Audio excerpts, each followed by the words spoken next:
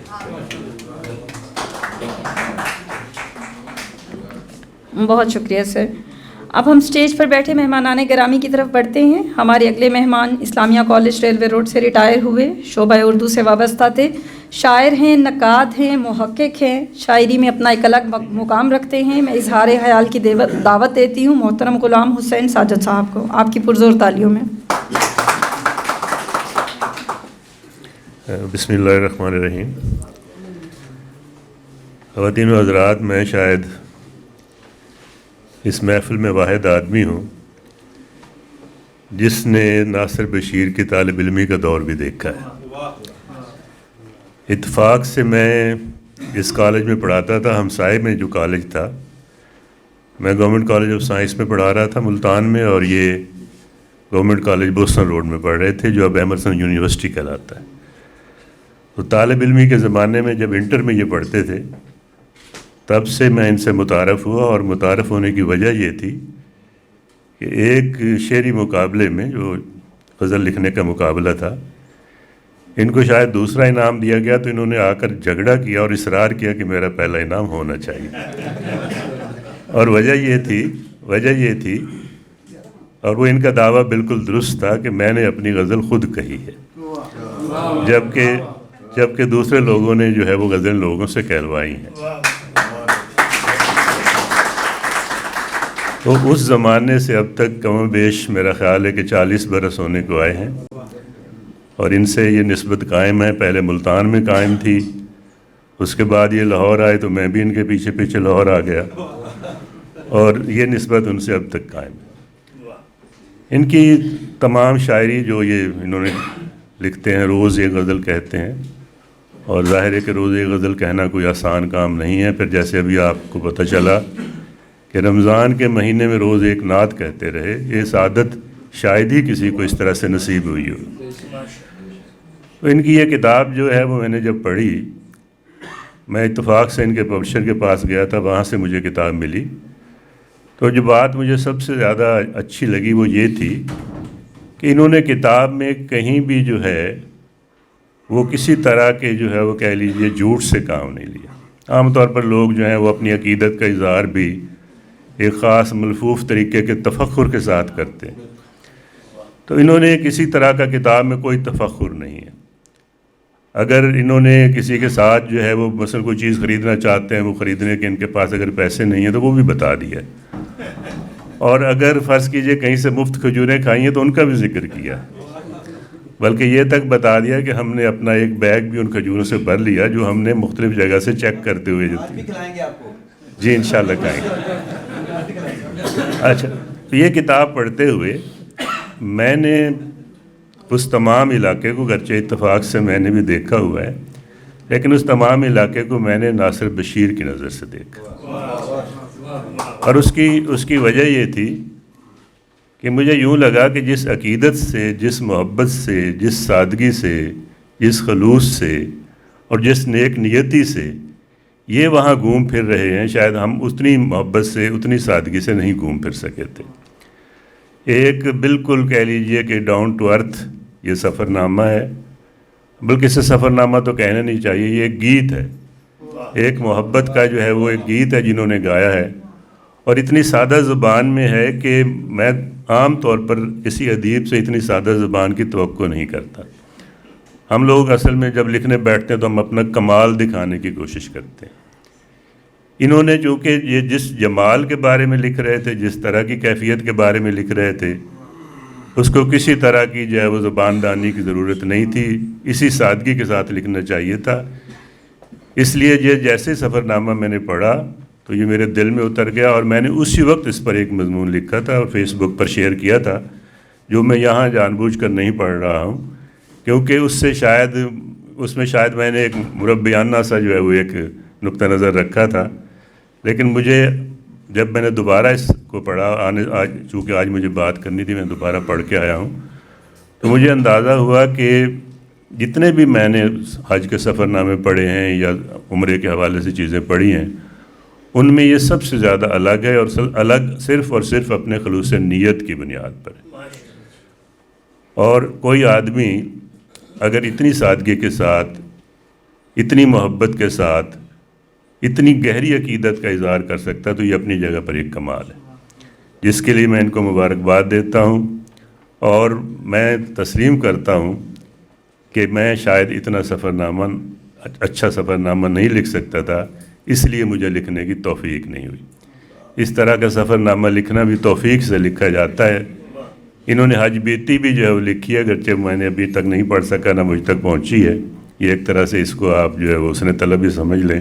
تو بہرحال وہ بھی میں پڑھوں گا انشاءاللہ. لیکن اسے بار بار پڑھنے کو جی چاہتا ہے، اور اس میں جو انہوں نے پھر اپنا جو ہے وہ کہیں کہیں جو شاعری کا تڑکا بھی لگایا ہے، تو اس سے وہ محبت اور دو چاند ہو جاتی ہے. بہت شکریہ.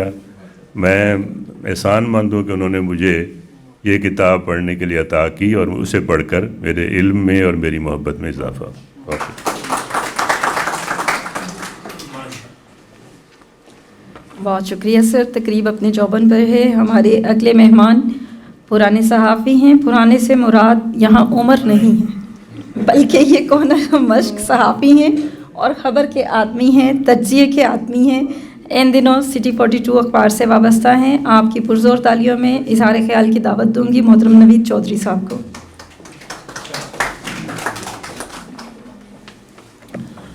بسم اللہ الرحمن الرحیم. بہت شکریہ. پرانا صحافی کہا جا سکتا ہے، بلکہ درست ہے. 33 سال پہلے ناصر بشیر صاحب سے میرا تعلق بنا.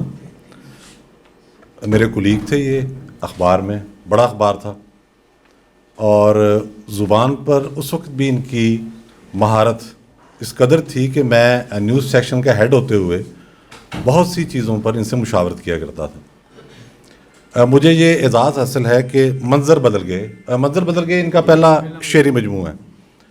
منظر بدل گئے سے لے کر آج تک جتنی بھی ان کی کتب شائع ہوئی ہیں وہ ساری میں نے ابتدا میں ہی پڑھ لی. پہلی پیشی بھی میں نے پڑھ لی تھی. ناصر بشیر صاحب بنیادی طور پر بہت سادہ طبیعت رکھنے والے اور بے باک صحافی رہے. پھر تعلیم کے شعبے سے وابستہ ہوئے. ایک چیز میں نے ان کے اندر ہمیشہ نوٹ کی کہ مشاہدہ کرنے کی صلاحیت غیر معمولی رہی. دیکھیں، آدمی کہیں جاتا ہے، چیزوں کو دیکھتا ہے، اپنے اپنے انداز میں اس کو لکھتا ہے. پہلی پیشی کا تیسرا ایڈیشن اسی لیے آیا ہے کہ جو ان کی مشاہدہ کرنے کی صلاحیت ہے وہ غیر معمولی ہے. جس نے بھی اس کو پڑھا، پھر وہاں گیا، وہاں وہ منظر دیکھے، تو ساری چیزیں ذہن کے سامنے آ گئیں. اب ہمارا سب کچھ حضرت مقدس میں ہے. وہاں جو سرشاری کی کیفیت طاری ہوتی ہے اسے الفاظ میں بیان کرنا کوئی آسان کام ہے. دیکھیں، آپ آ کے کوئی منظر نامہ لکھ دیں، کوئی سفر نامہ لکھ دیں، کوئی شاعری کر دیں، وہ آسان کام ہرگز نہیں ہے. الحمدللہ مجھے بھی متعدد مواقع ملے بار بار جانے کا. بھی ستمبر میں ہو کے آیا ہوں. یقین کیجئے کہ جب مسجد نبوی میں انٹر ہوتے ہیں، جب خانہ کعبہ میں جاتے ہیں، تو وہ ہر دفعہ ایک کیفیت ایسی ہوتی ہے کہ ہمارے الفاظ وغیرہ جتنا بھی پڑھا ہے نا، پیچھے جو بھی کچھ بھی پڑھا ہے، سب بھول بھلا جاتا ہے. تو یہ بڑی ہمت کی بات ہے، بڑی سعادت کی بات ہے کہ انہوں نے یہ سفر نامہ لکھا. اور اس کے سب سے بڑا فائدہ اس کا یہ ہوتا ہے کہ ترغیب ملتی ہے دیگر احباب کو، اہل ایمان کو، کہ وہ بھی مسجد نبوی کا رخ کریں. دیکھیں، بہت ساری چیزیں معاشرے میں آ گئی ہیں. پیسے آتے ہیں تو لوگ کہتے ہیں کہ جی ہم کہیں اور سیر سپاٹے میں اڑا دیں، دوسرے مشاغل کی طرف چلے جائیں. تو یہاں حج فرض ہے، عمرہ نفل ہے، اور عمرے کی جتنی سرشاری ہے اس کو بیان کرنا، میں سمجھتا ہوں ناصر بشیر صاحب نے یہ بہت بڑی خدمت کی ہے. اس پر ان کی جتنی تعریف کی جائے کم ہے، اور وقت بھی کم ہے. اس لیے میں ناصر بشیر صاحب کو خراج تحسین پیش کرتے ہوئے، اور مجھے بہت ساری پرانی باتیں یاد آ گئی ہیں، اور ان کی جو فنی پختگی اور مہارت ہے، میں توقع کرتا ہوں کہ یہ سفر جاری رہے گا. انشاءاللہ تعالیٰ یہ پھر حجاز مقدس جائیں گے اور ایک نئے طریقے کے ساتھ پھر کچھ نہ کچھ سفر نامہ لکھیں گے. دیکھیں، وہاں بیٹھ کے لکھنا بھی ایک بہت بڑی سعادت ہوتی ہے. آخری بات بتاتا چلوں کہ احادیث کا جو پہلا مجموعہ ہے حضرت امام مالک رحمۃ اللہ علیہ نے وہ مسجد نبوی میں بیٹھ کے لکھا تھا، اسی لیے اس کی کریڈیبلٹی بھی سب سے زیادہ شمار ہوتی ہے. جزاک اللہ. خواتین و حضرات، ہمارے اگلے مہمان کالم نگار ہیں، روزنامہ نئی بات کے ایگزیکٹو ڈائریکٹر ایڈیٹر ہیں، چینل لاہور رنگ اور نیو چینل پر پروگرام بھی کرتے ہیں، DGPR ریلوے رہے ہیں. 3 سال تک انہوں نے یہ عہدہ بخیر و خوبی نبھایا اور آج ہمارے درمیان موجود ہیں. یہ ہماری خوش قسمتی ہے کہ ہم انہیں سن رہے ہیں. نجم ولی خان صاحب. بسم اللہ الرحمن الرحیم. الصلاۃ والسلام علیک یا سیدی یا رسول اللہ وعلی آلک و اصحابک یا حبیب اللہ.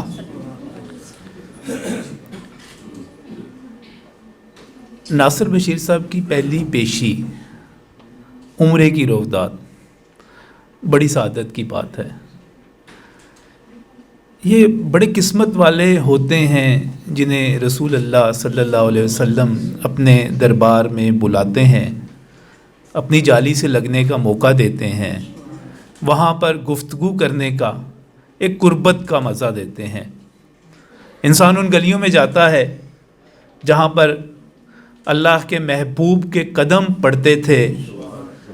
انسان اس فضا میں سانس لیتا ہے. اور یقین کیجئے, میرا پورا یقین ہے کہ اگر ہم اللہ پہ یقین رکھتے ہیں اور یہ مانتے ہیں کہ محمد عربی صلی اللہ علیہ وسلم اللہ کے سچے رسول ہیں, تو یقین کیجئے ان سے محبت سے بڑا سرمایہ کوئی ہے ہی نہیں. ان سے محبت سے بڑا کوئی, آپ کہیں کوئی عقیدت, کوئی جذبہ, کوئی چیز, کچھ بھی باقی نہیں ہے. میں پہلی پیشی کے حوالے سے کہوں یا ناصر بشیر کے حوالے سے کہوں, میں ہمیشہ سے ایک بات کہتا ہوں, وہ یہ ہے کہ ہم نے اپنے سارے کے سارے تصور بدل دیے ہیں. ہم نے اپنے بیسک کنسیپٹس جو ہیں وہ بدل کے رکھ دیے ہیں. آج ہمیں ہیرو وہ لگتا ہے جو بڑا بدتمیز ہوتا ہے. آج ہمیں ہیرو وہ لگتا ہے جو قانون شکن ہوتا ہے. آج ہمیں ہیرو وہ لگتا ہے جو دوسروں سے ہٹ کے پتہ نہیں کوئی بہت ہی انوکھی بات کرتا ہے. اور میں کہتا ہوں کہ نہیں, ہمیں اپنے تصور درست کرنے پڑیں گے. ہمارا ہیرو ایک پروفیسر بھی ہو سکتا ہے, ہمارا ہیرو ایک استاد, ایک ڈاکٹر بھی ہو سکتا ہے, ایک انجینئر بھی ہو سکتا ہے, بلکہ اصل ہیرو وہی ہیں. میں ناصر بشیر کو اپنی سوسائٹی کا, اپنے شہر کا ہیرو کہتا ہوں. کیوں کہتا ہوں؟ میں ناصر کو اس لیے ہیرو کہتا ہوں کہ ناصر میں سچ کہنے کی جرت ہے. ناصر کی میں نے جتنی شاعری پڑھی اس میں اپنے وطن سے محبت ہے, اپنے دین سے محبت ہے, اپنی اقدار سے محبت ہے. وہ یہاں کے لیے کچھ اچھا کرنا چاہتا ہے. یہی تو ہیرو کی شان ہے, یہی تو ہیرو کی پہچان ہے. اس سے ہٹ کے ہیرو کیا ہوتا ہے؟ ہم اس کو ہیرو کیوں کہتے ہیں جو ٹریفک کا اشارہ توڑ کر نکل جاتا ہے؟ ہم اس کو ہیرو کیوں کہتے ہیں جو گولی چلاتا ہے؟ ہم اس کو ہیرو کیوں کہتے ہیں جو گالی دیتا ہے؟ ہم اس کو ہیرو کیوں کہتے ہیں جو نفرت پھیلاتا ہے؟ نہیں, وہ ہیرو نہیں ہے. ہمیں اپنے تصور درست کرنے پڑیں گے. ہمیں اپنے ناصر بشیر جتنے بھی ہیں ان سب کو اپنا ہیرو بننا پڑے گا, تصور کرنا پڑے گا. اس کے بعد ہم آگے بڑھ سکیں گے. دوسری بات, جو میرے نبی کا دین ہے صلی اللہ علیہ وسلم, آپ میری بات کا یقین کیجئے گا, یہ عبادات اپنی جگہ پہ ہیں اور اس کے ساتھ ساتھ معاملات بھی ہیں. مجھے بہت سارے لوگ مجھ سے اختلاف کریں گے, لیکن میں ایک بات آپ سے ضرور کہوں گا کہ اگر آپ بھی اپنے نبی صلی اللہ علیہ وسلم سے محبت کا دعویٰ کرتے ہیں تو سچ بولنا سیکھیں. اب اپنے نبی سے محبت کا دعویٰ کرتے ہیں تو جب اذان ہو جائے تو اس کے بعد نماز کے لیے ضرور جایا کیجیے. چاہے بڑی سستی سے جائیں, قائدی سے جائیں, بیزاری سے جائیں, جایا ضرور کیجیے. اگر آپ اپنے نبی صلی اللہ علیہ وسلم سے محبت کا دعویٰ کرتے ہیں تو صلہ رحمی ضرور کیا کیجیے. اگر آپ اپنے نبی صلی اللہ علیہ وسلم سے محبت کا دعویٰ کرتے ہیں تو بد کلامی مت کیا کیجیے. اور یہ جو گالی گلوچ کا کلچر ہے اس میں نہ جایا کیجیے. اگر آپ اپنے نبی صلی اللہ علیہ وسلم سے محبت کرتے ہیں تو ایمانداری کے ساتھ رزق حلال کی طرف کوشش کیجیے کہ ہم اپنے ضمیر کو جواب دیں کہ میرے اللہ, ہم جو کچھ یہاں پر کما رہے ہیں اس میں ہم پوری کوشش کریں گے کہ صرف ہماری محنت کی حلال کی کمائی ہو. تو جب یہ ساری چیزیں ہم میں آ جائیں گی تو مجھے یقین ہے کہ ہم اپنے نبی سے محبت کا حق ادا کریں گے. اور ناصر بشیر کی طرح ہم حق ادا نہیں کر سکتے. اس کی وجہ یہ ہے کہ میں ٹھیک ہے لکھنے میں لکھ بھی لیتا ہوں, کچھ بول بھی لیتا ہوں تھوڑا بہت, لیکن میں شاعر نہیں ہوں. میں شاعروں کے بارے میں یہ کہتا ہوں کہ شاعر وہ ساری باتیں کہہ دیتے ہیں جو ہم سب کہنا چاہتے ہیں. عشق حقیقی کی بات کر لیں، عشق مجازی کی بات کر لیں، غالب نے جو کچھ کہا، میر نے جو کچھ کہا، فراز نے جو کچھ کہا، وہ سب کچھ میں کہنا چاہتا ہوں لیکن مجھے کہنا نہیں آتا، تو وہ کہتے ہیں. تو آپ نے پہلی پیشی لکھ کر ہم سب کا حق ادا کر دیا ہے، ہم سب کا قرض ادا کر دیا ہے. یہ آپ کا صدقہ جاریہ ہے. اللہ تعالیٰ اس میں برکت ڈالے، آپ کو دنیا اور آخرت کی بھلائی اس میں مزید عطا کرے. بہت بہت شکریہ. نجم علی خان صاحب نے بجا طور پر ناصر صاحب کو شہر کا ہیرو قرار دیا، لیکن ہماری آج کی تقریب کے یہ دلہا ہیں. شاعر ہیں، کالم نگار ہیں، استاد ہیں. اپنے احساسات میں شرکاء کو شامل کرنے کے لیے میں اظہار خیال کی دعوت دیتی ہوں ناصر بشیر صاحب کو. بہت شکریہ ڈاکٹر عائشہ عظیم صاحبہ. قاسم علی شاہ فاؤنڈیشن کا بھی ممنون ہوں کہ آج انہوں نے پہلی پیشی کی ایک مختصر سی لیکن بہت عظیم الشان نشست رکھی. یہاں بار بار ذکر ہوا میرے محسن، میرے محترم مجیب الرحمان شامی صاحب کا.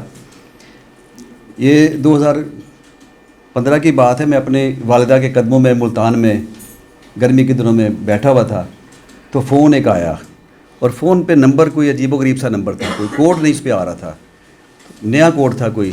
تو میں نے کہا یہ کال کوئی باہر سے آئی ہے. تو میں نے وہ جب فون اوکے کیا تو ادھر سے آواز آئی، میں مجیب شامی بول رہا ہوں. میں شامی صاحب ہمیشہ اپنے آپ کو مجیب شامی کہتے ہیں جب کال کرتے ہیں، تو میں مجیب شامی بول رہا ہوں. اور میں کہا سر آپ کہاں ہیں؟ کہتے ہیں میں امریکہ میں ہوں. مجھے کہتے ہیں کیا آپ آج کل عمرہ کرنے آئے ہوئے ہیں؟ میں کہا نہیں سر، میں تو والدہ کے پاس بیٹھا ہوا ہوں ملتان میں. تو کہتے ہیں آج کل آپ کی میں نعتیں پڑھ رہا ہوں پاکستان اخبار میں وہاں بیٹھ کے نیٹ پہ دیکھ رہا تھا، تو روزانہ ایک نعت آپ کہہ رہے ہیں. تو میرا خیال تھا شاید عمرے پہ آپ آئے ہوئے ہیں، یہاں نعت ایک روز سرزد آپ سے ہو رہی ہے. تو میں نے کہا سر میں نے تو ابھی عمرہ نہیں کیا، یہ بس نعتیں چل رہی ہیں ایسی. تو کہتے ہیں پھر بس میں آ رہا ہوں اور پھر آپ تیاری کریں عمرے کے لیے جانے کے لیے. تو یہ مجھے عمرے کا بلاوا وہاں سے امریکہ سے ہو کے آیا.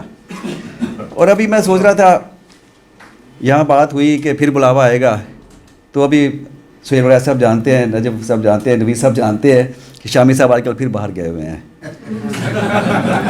تو شاید پھر اس فنکشن کے بعد مجھے ایک فون آئے کہ بھائی مجیب شامی بول رہا ہوں، تیار ہو جاؤ.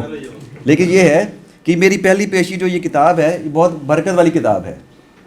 شامی صاحب نے حاجی مقبول صاحب کے ذریعے مجھے عمرے پہ بھجوایا. میں حاجی مقبول صاحب کو جانتا بھی نہیں تھا، طواف ٹریول کے مالک. تو میں جب کتاب چھپی میری تو میرے دل میں ممنونیت کا احساس جاگا کہ یار جنہوں نے مجھے عمرے پہ بھیجا ہے، جن کو میں جانتا بھی نہیں، تو کیوں نہ میں یہ کتاب ان کو بھی پیش کرنے جاؤں. میں نے اپنے پبلشر کو ساتھ لیا اور کتاب لے کے حاجی مقبول صاحب کے پاس چلا گیا. تو حاجی مقبول صاحب نے میری کتاب یوں الٹ پلٹ کے دیکھی. تو ان دنوں حج کے دن چل رہے تھے، حج پہ لوگ جا رہے تھے اور آخری فلائٹیں چل رہی تھی. تو مجھے دیکھ کے وہ کتاب دیکھتے دیکھتے کہتے ہیں حج کرو گے؟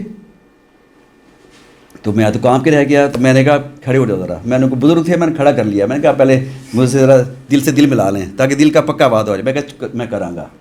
کہتے پھر ہونی پاسپورٹ لے آؤ کرو جا کے. تو آخری فلائٹ جا رہی تو انہوں حج پہ بھیجیے. تو مجھے پھر جناب حج پہ بھی یہ کتاب حج پہ بھی لے گئی. واقعی شامی صاحب نے لکھا تھا کہ یہ جس طرح میری نعتیں مقبول ہوئی ہیں تو اسی طرح یہ کتاب بھی مقبول ہوگی. تو یہ کتاب واقعی مقبول ہوئی اور مقبول صاحب حاجی مقبول صاحب کے ذریعے ہوئی. اور اس سفر کو آسان بنانے والے میرے ایک اور مہربان یہاں بیٹھے ہوئے ہیں، حاجی احسان اللہ صاحب. میں نے ابھی کھجوروں کا ذکر کیا تھا نا، تو حاجی احسان اللہ صاحب بیٹھے ہیں، صبح ٹریولز کے مالک ہیں. تو انہوں نے بھی سفر میں بہت آسانیاں دی. یہ بھی وہاں موجود تھے وہاں، تو انہوں نے بہت مجھے آسانیاں دی وہاں. اور پھر اب یہاں کچھ دوست بیٹھے ہیں، ان کا میں ذکر کرنا چاہتا ہوں. یہاں بھی نوید چودھری صاحب نے بتایا اور انہوں نے میری عمر بتا دی. 33 سال پرانا تعلق ہے میرا. نوید صاحب ہمارے ایک اور دوست یہاں بیٹھے ہوئے ہیں جو اس وقت ایک گولڈ راؤنڈ ٹیبل بیٹھا کرتے تھے. نور اللہ صدیقی صاحب مجھے نظر آ رہے ہیں، دیکھیں سامنے نظر آ رہے ہیں. تو یہ بھی ہمارے ساتھ اس وقت ہوا کرتے تھے. ہم سب تب جنگ تھے اور یہ بھی کام کرتے تھے، یہ بھی لفظوں کی کھوج میں رہتے تھے. تو ان سے میرا تعلق تھا. اور آج کل مولانا طاہر القادری صاحب کے دستے راست ہیں، ادارہ منہاج قرآن میں ہوتے ہیں. اور میں چاہوں گا کہ یہاں جو دوست نظر آ رہے ہیں چند ایک، میں ان کا ذکر کروں. یہاں امتیاز کوکب صاحب نظر آئے، آپ نے ان کی باتیں سن لی.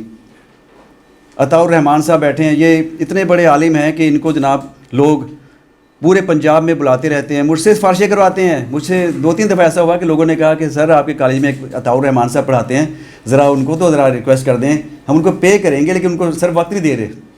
تو میں تو ان کو پھر حکم دیا کرتا ہوں، جیسے میں نے آج ان کو حکم دیا کہ میری نعت پڑھیں آ کے، انہوں نے میری نعت کے اشعار پڑھے. تو یہ ان کی بات میں رس ہوتا ہے. اگر کبھی ان کی بات آپ سنیں، کا لیکچر رکھیں کبھی آپ، تو اس بات سن کے دیکھیں کبھی ان کی. حاجی احسان اللہ صاحب کا ذکر ہو گیا، رضوان صاحب بیٹھے ہیں، عبدالستار اعوان صاحب بیٹھے ہیں، فراست بخاری صاحب نظر آ رہے ہیں، عمران مشتاق صاحب بیٹھے ہوئے ہیں جناب، شوکت علی ناز صاحب قطر میں ہوتے تھے اور آج کل یہاں ہوتے ہیں، اور اسد جپا صاحب نظر آ رہے ہیں، کاڑے سے اسپیشل تشریف لائے ہیں، تنویر سرور صاحب بیٹھے ہوئے ہیں. ڈاکٹر شاہد اشرف صاحب بھی میرے بہت پرانے دوست ہیں، یہ بھی کوئی 33-35 سال پرانے دوست ہیں. یہ فیصل آباد میں ان دنوں پڑھا کرتے تھے اور میں ایم اے کر رہا تھا اور اخبار میں کام کرتا تھا. میں 2 سال کا سفر میرا فیصل آباد کا بھی ہے، جس کی وجہ سے مجھے یہاں نوکری ملی. میں روزنامہ عوام کا ایڈیٹر تھا، اور سر سہیل صاحب میں ڈیلی لوکل ادارے لکھتا تھا اداریہ. اور جب میں یہاں آیا مجید نظامی صاحب پاس گیا، میں نے کہا سر میں عوام اخبار سے کام کرنا، تو کہتے کی کرتے ہیں کاکا اتنے؟ میں کہا سر ڈیلی اداری لکھتا سی. کہتے اچھا پھر کل تو میرے کو آ جا. 1990 کی بات ہے. کہتے کل تو پھر دفتر آ جا. میں نے کہا چلو اب انہوں نے کہا ہے تو ذرا تھوڑا سا چکر آگے لگا لوں. تو نیا دفتر کھلا تھا پاکستان اخبار کا. اکبر علی بھٹی صاحب بیٹھے ہوئے تھے، پرچی بھیجی میں نے تو مجھے اندر بھجوا دیا گیا. اندر غلام مصطفیٰ کھر بیٹھے تھے، حمید جلوی صاحب بیٹھے تھے، بھٹی صاحب بیٹھے ہوئے تھے. تو میں نے ان کو بتایا کہ سر میں نے ایم اے اردو کا پیپر دیے ہیں تو رزلٹ میرا آ گیا ہے. انہوں نے کہا کہ چل جلوی صاحب اس منڈے نوڑی بٹھاؤ. بس میں نے پھر پاکستان اخبار میں بیٹھا. وہ کہتے ہیں کہ حضرت داغ جہاں بیٹھ گئے، تو بس میں پھر وہیں بیٹھ گیا، اور آج تک میں اسی سے وابستہ ہوں پاکستان اخبار سے، ورنہ میں شاید ادھر ہوتا. لیکن انہوں نے کہا کہ بھی کل بٹھائیں گے، انہوں نے کہا کہ آج بیٹھے تو میں بیٹھ گیا. تو پھر یہ شاہد اشرف صاحب اسی زمانے کے دوست ہیں عوام اخبار کے میرے. پھر یہ طارق شیف صاحب آ گئے. ہمون جادوگر تو میرے گھر کے ممبر ہیں اور میں ان کے گھر کا ممبر ہوں، اس لیے میں نے سب سے پہلے ان سے بات کروائی. مہر عبدالرؤف صاحب، ڈاکٹر اختر سندھو صاحب بھی میرے دیرینہ دوست ہیں. جب ہم لیکچرر تھے اکٹھے شیخو پورے میں تب سے تعلق ہے. تو مجھے اکثر کہتے ہیں کہ میری کالج میں ٹرانسفر کرا لو. میں کہا نہیں، جہاں دوست پرنسپل ہو وہاں مجھے نہیں پڑھانا چاہیے. اور یہ الگ بات ہے کہ میں اپنی ڈیوٹی میں بہت سخت ہوں. میں اپنے کالج کا واحد اسٹوڈنٹ ہوں گا، گواہی دیں گے عطا رحمان صاحب کہ سب سے پہلے کالج میں 8:15 بجے میں پہنچتا ہوں اور کلاس ہی پڑھاتا ہوں. ایک بچہ بھی کلاس میں ہوتا ہے تو میں کلاس اسی طرح پڑھاتا ہوں جس طرح میں آپ سے آج بات کر رہا ہوں. میں چاہے 25 بچے ہوں چاہے ایک بچہ ہو، کلاس میں اسی طرح پڑھاتا ہوں، کیونکہ میں سمجھتا ہوں کہ پہلا فرض میرا وہ ہے. تو جو اپنا فرض ادا نہیں کرتا تو میں سمجھتا ہوں پھر وہ انسان نہیں ہو سکتا، وہ پھر نبی پاک کا پیروکار نہیں ہو سکتا. وہ ایک شہباز خان صاحب یہاں بیٹھے ہوئے، یہاں سارے درد بندوں کی محفل ہے. وہ جو فیض صاحب نے نہیں کہا تھا شعر، بڑا ہے درد کا رشتہ یہ دل غریب سہی، تمہارے نام پہ آئیں گے غم گسار چلے. تو درد بندوں کی محفل ہے یہ. شہباز خان صاحب شیخو پورے کی پہچان ہے، جتنے انہوں نے خدمت خلق کے کام وہاں کیے ہوئے ہیں. سائیکل پہ پہلی بار مجھے ملے تھے یہ 1995 میں، اور آج ان کے پاس گاڑیاں بھی ہیں، لیکن گاڑیاں اپنے لیے نہیں، لوگوں کے لیے، غریبوں کے بچوں کے لیے. غریبوں کے بچوں کو پڑھاتے ہیں. انہوں نے اسکول بنائے ہوئے بہت بڑے بڑے، اور لکھا ہوا ہے باہر کہ ان اسکولوں میں امیروں کے بچوں کا داخلہ منع ہے. ان کے اسکولوں میں غریبوں کے بچے پڑھتے ہیں اور تھوڑی فیس دے کے اچھی تعلیم حاصل کرتے ہیں. تو آج آئے ہیں بہت دور سے. عبدالرؤف مونی صاحب نظر آ رہے ہیں، صوبیہ نیازی صاحب نظر آ رہی ہیں، عصمت صابرہ صاحب آئی ہیں، اور ڈاکٹر عمران مرزا صاحب ذرا لیٹ آئے ہیں، ایم ایس ہیں فاؤنٹین ہاؤس کے. تو ان کی مہربانی، ڈاکٹر صاحب لیٹ آ گئے. تو اب میرے خیال آپ کا مضمون ہم ڈاکٹر صاحب وہیں فاؤنٹین ہاؤس میں آپ سنیں گے. اس کی رونمائی ایک انشاءاللہ وہاں بھی رکھیں گے. پھر یہاں کرامت علی خان صاحب نظر آ رہے ہیں، ہمارے ایک پروفیسر ہوتے تھے اردو ادب کے، بہت بڑے پروفیسر سیف اللہ خالد صاحب، یہ ان کے بیٹے ہیں. تو سیف اللہ خالد صاحب بیمار ہیں، 75 سال کی عمر ہے، میرے دوست ہیں، انہوں نے اپنی نمائندگی کے لیے یہاں ان کو بھیجا ہے. بہت بڑے وکیل ہیں. پھر جناب علی بخاری صاحب نظر آ رہے ہیں، پورا ہمدرد. میں نے کہا تھا کہ درد مند لوگ بیٹھے ہوئے یہاں. علی بخاری صاحب پھول لے کے آئے ہوئے ہیں، اور مجھے پرچی بھی آئی ہے کہ میں پھول پیش کرنا چاہتا ہوں. تو دیکھتے ہیں جی، اگر موقع یہ دیں گے تو پھول بھی پیش کر لیں گے. اسد جپا صاحب بھی پھول لے کے آئے ہوئے ہیں. پھر جناب جو چہرے نظر آ رہے ہیں مجھے آخر میں، میری بیٹیاں بھی 2 بیٹھی ہوئی ہیں. میرا ایک بیٹا بھی بیٹھا ہوا ہے جواد، اجالا بیٹھی ہوئی ہے جو سنگر ہے، بہت اچھی پی ٹی وی میں گاتی ہے، بیٹی کچھ میں پڑھتی ہے. پھر سب سے آخر میں اب ذکر کرنے لگا، آخر میں نہیں، ابھی کچھ لوگ ادھر رہتے ہیں، علی میر صاحب کا. علی میر صاحب سے چند ملاقاتیں رہیں تو ان کو میں نے دیکھا کہ اللہ تعالیٰ نے ان کو عزت کیوں دی ہے. خالی ایکٹنگ یا فن نہیں ہوتا. خالی میں بھی اگر جتنا مرضی کام کر لوں کچھ نہیں ہوتا جب تک کہ اللہ تعالیٰ کا کرم نہ ہو. تو مجھے تو اب پتہ چلا، ان سے مل کے پتہ چلا کہ یہ خدمت خلق کے کتنے کام کرتے ہیں. یتیم بچیوں کو پڑھاتے ہیں، یتیم بچیوں کی شادیاں کراتے ہیں، بہت کماتے ہیں ماشاءاللہ، لیکن سارا پیسہ خدمت خلق میں لگا رہے ہیں. تو یہ جو خدمت خلق کا کام نہیں کرے گا تو پھر وہ انسان کہے گا. تو یہاں سارے آج درد مند لوگ جمع ہیں. خورشید الزمان خوشحالی صاحب بیٹھے ہوئے ہیں، پورے شہر کی ٹریفک ٹھیک کرنے کے لیے مصروف رہتے ہیں، اور ان کے ساتھ ہی کامران ابرار میرے دوست بیٹھے ہوئے ہیں، چھوٹے بھائی ہیں میرے، اور طارق ضیاء صاحب بیٹھے ہوئے ہیں. یہ سارے شہر کی انسپیکشن کرتے رہتے ہیں ٹریفک کی، اور ٹریفک کو ٹھیک کرنے میں لگے رہتے ہیں، لوگوں کو ٹھیک کرنے میں لگے رہتے ہیں. تو آج وہ بیٹھے ہوئے ہیں. پھر شرک پور سے ہمارے ایک دوست آئے ہوئے ہیں. میں نے کہا تھا کھجورے بھی کھلائیں گے آپ کو. شرک پور سے ایک دوست آئے ہیں کجے لے کے آپ کے لیے آئے ہوئے ہیں. تو پوری فیملی آئی ہے. محمد علی صاحب آئے ہوئے ہیں، ان کے والد صاحب آئے ہوئے ہیں، اشفاق صاحب بیٹھے ہوئے ہیں. تو ان کو بھی میں خوش آمدید کہتا ہوں. میرے دوست، میرے کالج کے 2 اور کلیگ بیٹھے ہوئے ہیں. ایک میرے شاگرد ہیں ڈاکٹر مجاہد رانا صاحب، وہ بیٹھے ہوئے ہیں. اور ضیاء عباس صاحب ہمارے بہت اچھے ادیب دوست بیٹھے ہوئے ہیں. ارسلان ارسل صاحب نظر آئے ہیں، نعت گو شاعر ہیں اور غزل کے شعر بھی کہتے ہیں. تو میرا خیال یہ ان کا ذکر کرنا ضروری تھا. تو میرا سب پر احسان، میں سب کا احسان مند ہوں کہ آپ سب لوگ یہاں موجود ہیں. تو میں اب زیادہ باتیں نہیں کروں گا. آپ کا بہت شکریہ.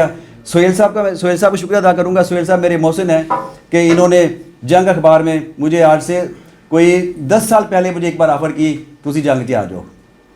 تو میری غلطی ہے، میری لغزش ہے کہ میں نے اس وقت بولنے کی بات، جب پھر دیر ہوگی پھر میں نے خود ایک بار کہا میں لکھنا چاہتا ہوں جنگ میں، انہوں نے لکھیں. تو میں نے لکھا اور وہ چھپتا تھا. تو اب پھر میری کوئی کمزوری ہے کہ شاید میں کہیں بزی ہو گیا یا کوئی بیماری تھوڑی لگتا تھا کہ ایسے دل نہیں کرتا لکھنے کو، میں پھر رک گیا. تو انشاءاللہ پھر دیکھیں گے آپ انشاءاللہ. تو سہیل صاحب بہت ہی میرے مہربان ہیں، ان سے میں نے بہت کچھ سیکھا. ان کا ایک جملہ مجھے آج تک لڑا ہوا ہے، وہ یہ ہے، یہاں انہوں نے کہا کہ میں شاعر ہوں، میں کالم نگار ہوں، میں ادیب ہوں، استاد ہوں. میں نے ان سے ایک بات سیکھی ہے، میں نے ان بار پڑھی تھی ایک بار. یہ کہتے ہیں انسان وہ نہیں ہوتا جو خود کو وہ سمجھتا ہے، انسان وہ ہوتا ہے جو اسے دنیا سمجھتی ہے. اتنی بڑی یہ بات ہے کہ میں نے بات پلے باندھی ہوئی ہے. اور اب میں کبھی نہیں کہتا کہ میں شاعر ہوں، میں ادیب ہوں، میں کالم نگار ہوں، میں استاد ہوں. میں کہتا ہوں جو دنیا مجھے کچھ کہتی ہے بس وہی ٹھیک ہے، جو مجھے کہتی ہے.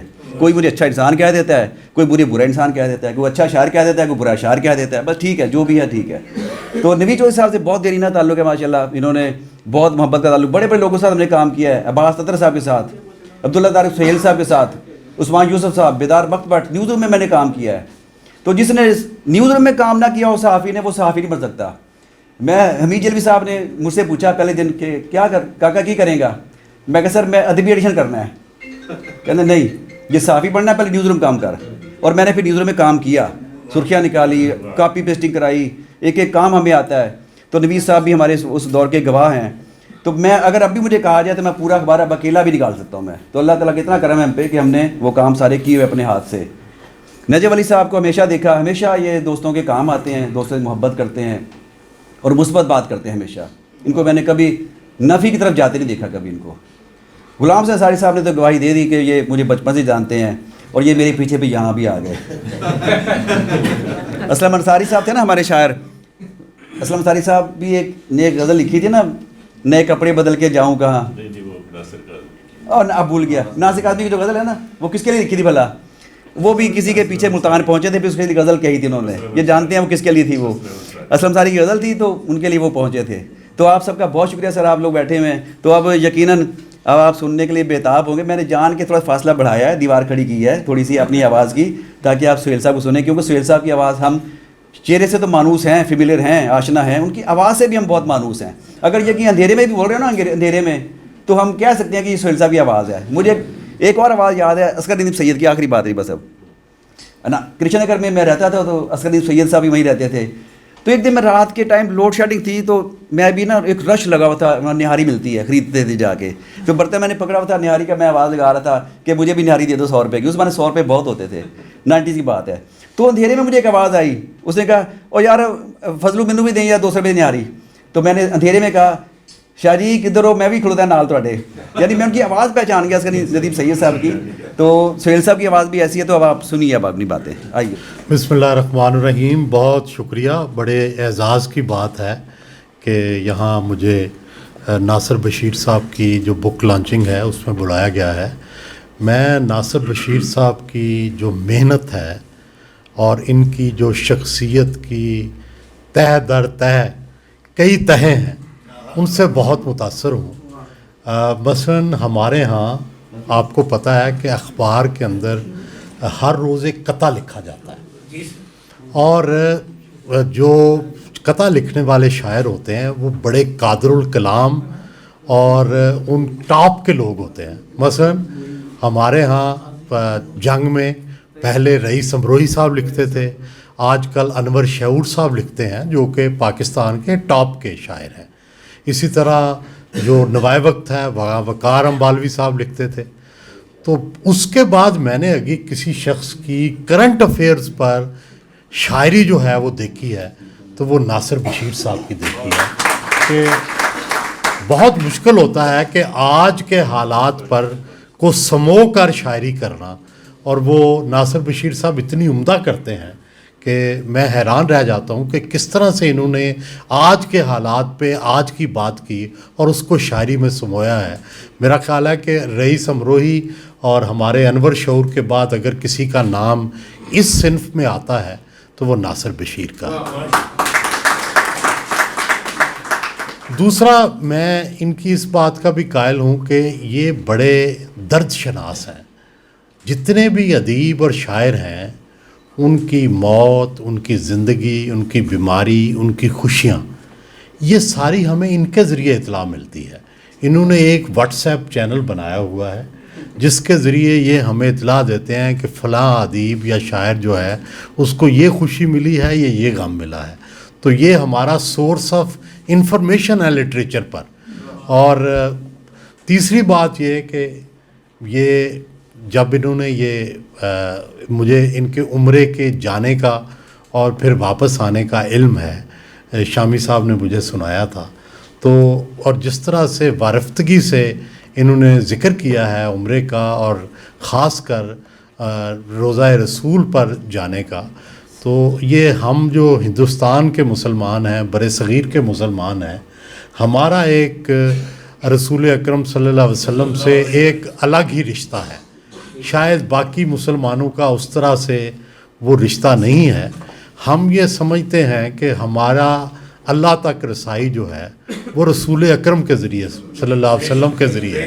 تو اس لیے ہم جب وہاں جاتے ہیں یا جتنے بھی ہمارے بزرگ بھی وہاں گئے ہیں تو ہم اس رشتے کی اہمیت کو بہت زیادہ جو ہے وہ سمجھتے بھی ہیں اور اس کا اظہار بھی کرتے ہیں. شاید حالانکہ وہاں پہ جیسے یہ انہوں نے کہا، ناصر بشیر صاحب نے ابھی ہمارے دوست نے کہا کہ وہاں جلال ہے، یہاں جمال ہے، مکہ میں جلال ہے اور مدینہ میں جمال ہے. سچی بات یہ ہے کہ یہ فرق بڑا واضح نظر آتا ہے ہم جیسے لوگوں کو بھی.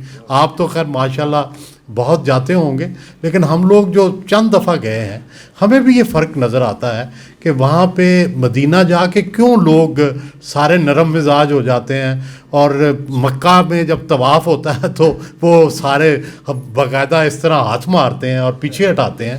تو یہ کیا تبدیلی ہے؟ تو یہ تبدیلی وہاں بڑی واضح طور پر نظر آتی ہے. ہو سکتا ہے کہ شاید اس کی وجہ ہمارا اپنا دل ہو، کیونکہ ہم دل میں ایسا سوچتے ہیں تو بعض اوقات چیزیں ویسی نظر آتی ہیں جیسے آپ سوچتے ہوں. تو ہمارا ایک مدینہ سے جو ہے وہ رشتہ ہے، اور اسی رشتے کا اظہار ناصر بشیر صاحب نے بڑے اچھے طریقے سے کیا ہے. اور میرا خیال ہے کہ جب تک یہ بر صغیر کے مسلمان موجود ہیں، عشق رسول کا تصور اور عشق مصطفیٰ کا جو تصور ہے وہ زندہ بھی رہے گا، اور اس سے جو ہے ہم جلو جو ہے وہ بھی پاتے رہیں گے. آپ یہ دیکھیں کہ علامہ اقبال جو تھے وہ شاید بہت حد تک محمد بن عبد الوہاب سے بھی متاثر تھے، لیکن دوسری طرف جو عشق مصطفیٰ کی انہوں نے بات کی وہ بالکل ہی ایک دوسری ان کی لائن تھی جس پہ انہوں نے بات کی، اور اس تصور کو پھر بہت آگے تک لے کے گئے. تو یہ دونوں چیزیں حالانکہ متضاد ہیں لیکن علامہ اقبال میں بالکل وہ نظر آتی ہیں. تو ہم بھی جو بر صغیر کے مسلمان ہیں وہ کسی بھی عقیدے کے ہوں لیکن عشق مصطفیٰ پہ اور مقام مصطفیٰ پہ ضرور یقین رکھتے ہیں. بہت بہت شکریہ، بہت بہت مہربانی. ہاں بہت شکریہ سر، آپ نے دریا کو کوزے میں بند کر دیا. بے شک اللہ رب العزت ہر چیز پر قادر ہے، وہ قہار بھی ہے، جبار بھی ہے، وہ رحیم بھی ہے، وہ کریم بھی ہے. جن کو وہ اپنے در پہ بلا چکا ہے وہ بار بار جائیں، اور جن کو نہیں بلایا ان کو بھی حاضری نصیب ہو.